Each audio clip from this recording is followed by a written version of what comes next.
kepentingan yang sama tidak ketemu gitu. Dan Prabowo kan nggak ada masalah dengan Megawati. Orang melawan orang, bukan orang melawan kota kosong.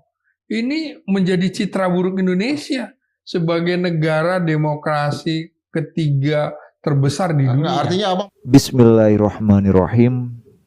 Jumpa lagi dengan channel Rumpi Demokrasi.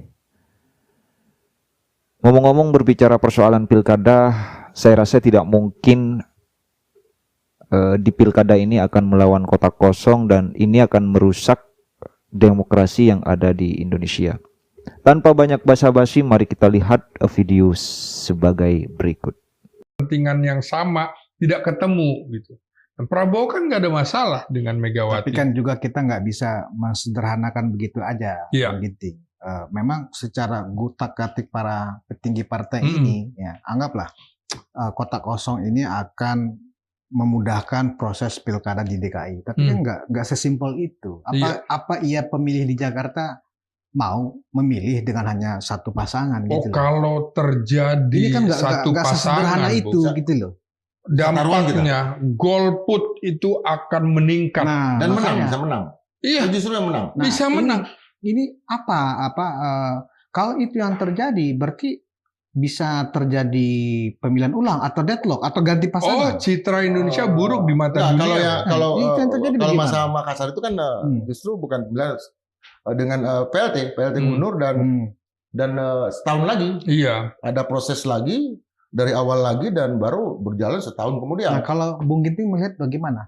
Anggaplah begini, strategi dari pasangan, anggaplah ya, kita mudah-mudahan ini benar ya, Ridwan Kamil, Ahmad Saiku, ya kan? Nah, bagaimana pasangan ini di Jakarta bisa memenangkan? Artinya tetap mampu meyakinkan masyarakat pemilih di Jakarta untuk ke TPS dan memilih apa yang ada, atau mereka datang ke TPS tapi nggak memilih karena mereka kecewa. Atau mereka datang, mereka membeli kota kosong. Iya. Bisa jadi, jangan lupa ya, Jakarta itu masih jadi epicentrum politik di Indonesia. Dunia juga menganggapnya tetap Jakarta adalah perwakilan dari Indonesia.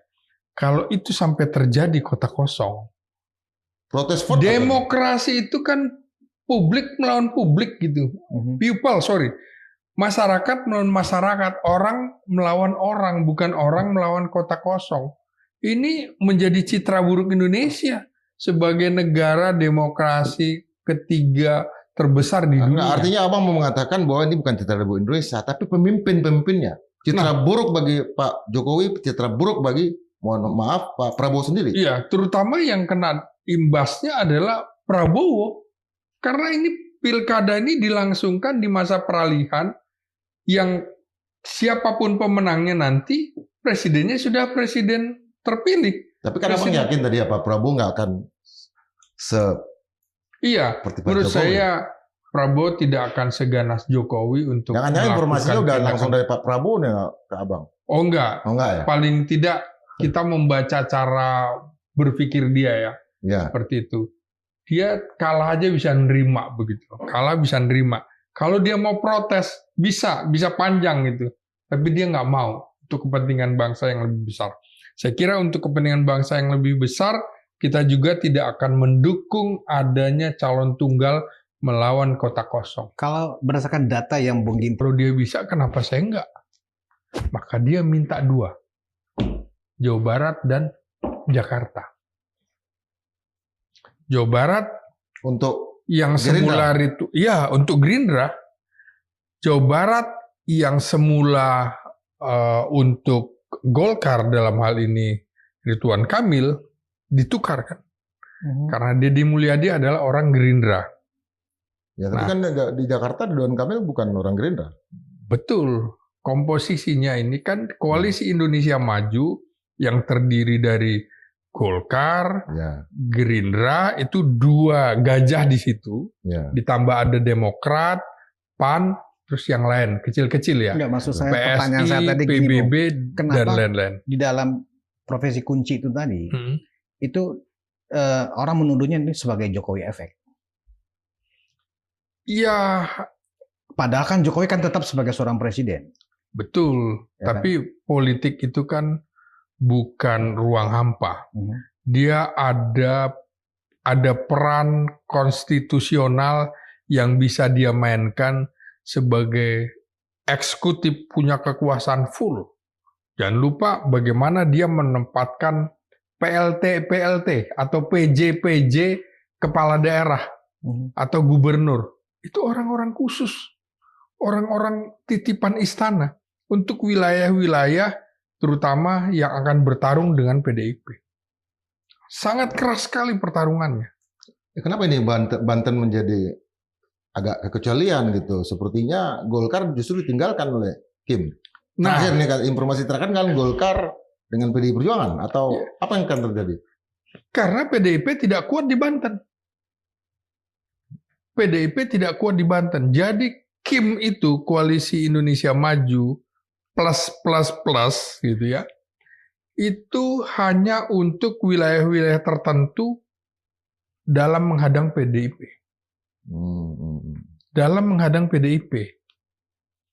Nah, tadi Jokowi dalam tanda petik minta jatah di 2 provinsi, kemudian Golkar dan Gerindra Jokowi konsensusnya. minta dalam artian untuk anak dan menantu, itu maksudnya. Iya.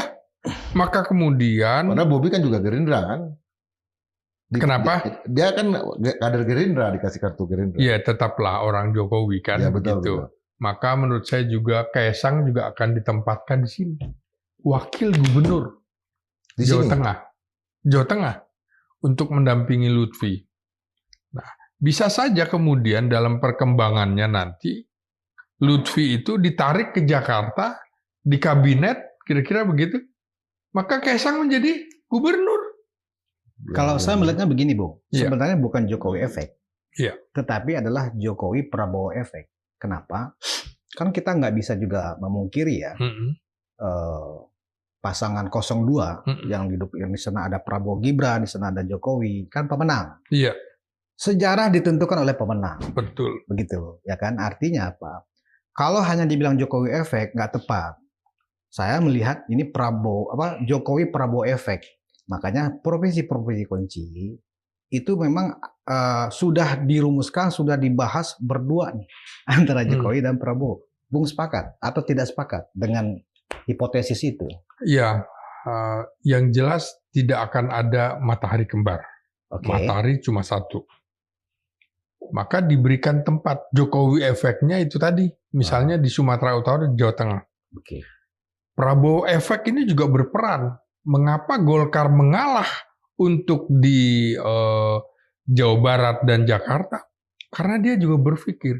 Dia berkepentingan terhadap Prabowo menjelang Munas ini. Ya. Jadi ingin sekali Munas itu dibuka oleh presiden baru, bukan presiden yang udah usang. Ya. Itu untuk partai politik kan? Iya, Golkar tahu betul itu. Harus dekat dengan kekuasaan. Sejarahnya begitu. Maka Golkar sekarang berpikirnya adalah sudahlah, kira-kira ngalah lah, nggak enak juga dengan Prabowo. Gimana pun juga pemenang Pilpres. Slamet Ginting ini adalah salah satu pengamat politik dan salah satu petinggi dari Kasat TNI ya. Beliau mengatakan bahwa ini bukan hanya persoalan Jakarta, ini bukan persoalan kehidupan yang ada di Jakarta, tapi ini persoalan Indonesia di mata dunia, bahwasanya Jakarta memang salah satu kota yang mewakili atau yang kita sebut dengan simbolis Indonesia saat ini. Sebelum ibu kota ini pindah secara resmi ataupun dibangun secara resmi, tentunya masih banyak sekali orang dari mancanegara, perpolitikan, terus demo terbesar itu masih ada di Jakarta. Tidak bisa dipungkiri juga persoalan apapun ini pasti ada di Jakarta. Makanya dibilang oleh Slamet Ginting ini bahwasanya janganlah kalau melawan kota kosong itu jangan. tentu nanti ini akan berdampak sekali kepada pemilih kita. Tentunya akan banyak yang golput dan sebagainya. Berbicara persoalan Joko Widodo yang sebentar lagi akan resmi turun dari kepresidenan, tentu Pak Presiden Joko Widodo ya banyak sekali yang mengisukan bahwa Jokowi efek dan sebagainya. Sebenarnya kalau kita mau melihat pilkada 2024, ini bukan hanya Jokowi efek, tapi Jokowi Prabowo efek, sehingga koalisi Indonesia Maju ini juga tidak mau untuk melakukan kesalahan-kesalahan. Nah, yang kita harapkan dari rakyat Indonesia ini kan bagaimana nanti kepemimpinan yang baru atau masa transisi ini akan berjalan dengan baik dan mulus, biar tidak ada lagi pertentangan antara pemerintah daerah seperti pemerintah provinsi, kabupaten dengan pemerintah pusat, yaitu Prabowo Subianto. Kan ini yang diharapkan oleh rakyat seperti saya. Artinya siapapun nanti pemimpinnya, ini berjalan seiringan. Jangan lagi ada crash, jangan lagi ada pertentangan-pertentangan yang memang tidak sejalan dengan pemerintah pusat. Mengaca kepada Joko Widodo kan memang yang diharapkan adalah mempersatukan. Banyak sekali di negara ini ada persoalan-persoalan yang memang tidak bisa dipungkiri. Seperti halnya kemiskinan, seperti halnya dengan banjir yang ada di sini, yang ada di Jakarta, terus kemacetan di mana-mana. Kalau bukan kota-kota metropolis, ya kemacetan mungkin tidak terasa, tapi kalau di sini kota-kota metropolis itu sangat terasa sekali bagaimana kemacetan, bagaimana banjir tidak bisa diatasi.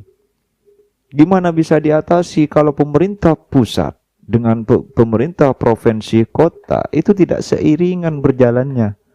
Yang satunya pengennya mengatasi banjir, yang satunya melawan. Ini tidak bisa dan akan menghambat seluruh kerjanya, baik itu gubernur, baik itu presiden ataupun bupati. Begitu. Berbicara persoalan Ridwan Kamil yang akan maju di DKI Jakarta, saya rasa ini adalah kabar yang baik, kabar yang bagus, dan kabar yang sangat menarik. Kalaupun ada yang mempolitisasi bahwasanya Ridwan Kamil ini adalah macan yang akan menerkam seperti merawat macan, saya rasa itu adalah pemikiran yang sangat jauh sekali. Kita tidak bisa tahu, kita tidak bisa memprediksi apa yang akan terjadi 10 tahun atau 20 tahun kemudian. Ya, tapi saya rasa kabar Ridwan Kamil untuk maju di DKI Jakarta ini, saya rasa ini adalah kabar yang menarik, kabar yang bagus. Karena sejauh ini kita kepemimpinan dari masanya Pak Jokowi itu kan sudah dari partai PDIP. Rakyat Jakarta atau masyarakat Jakarta sudah pernah merasakan bagaimana dipimpin oleh Pak Jokowi. Apakah kemiskinan, apakah macet, apakah banjir bisa teratasi? Tentu tidak.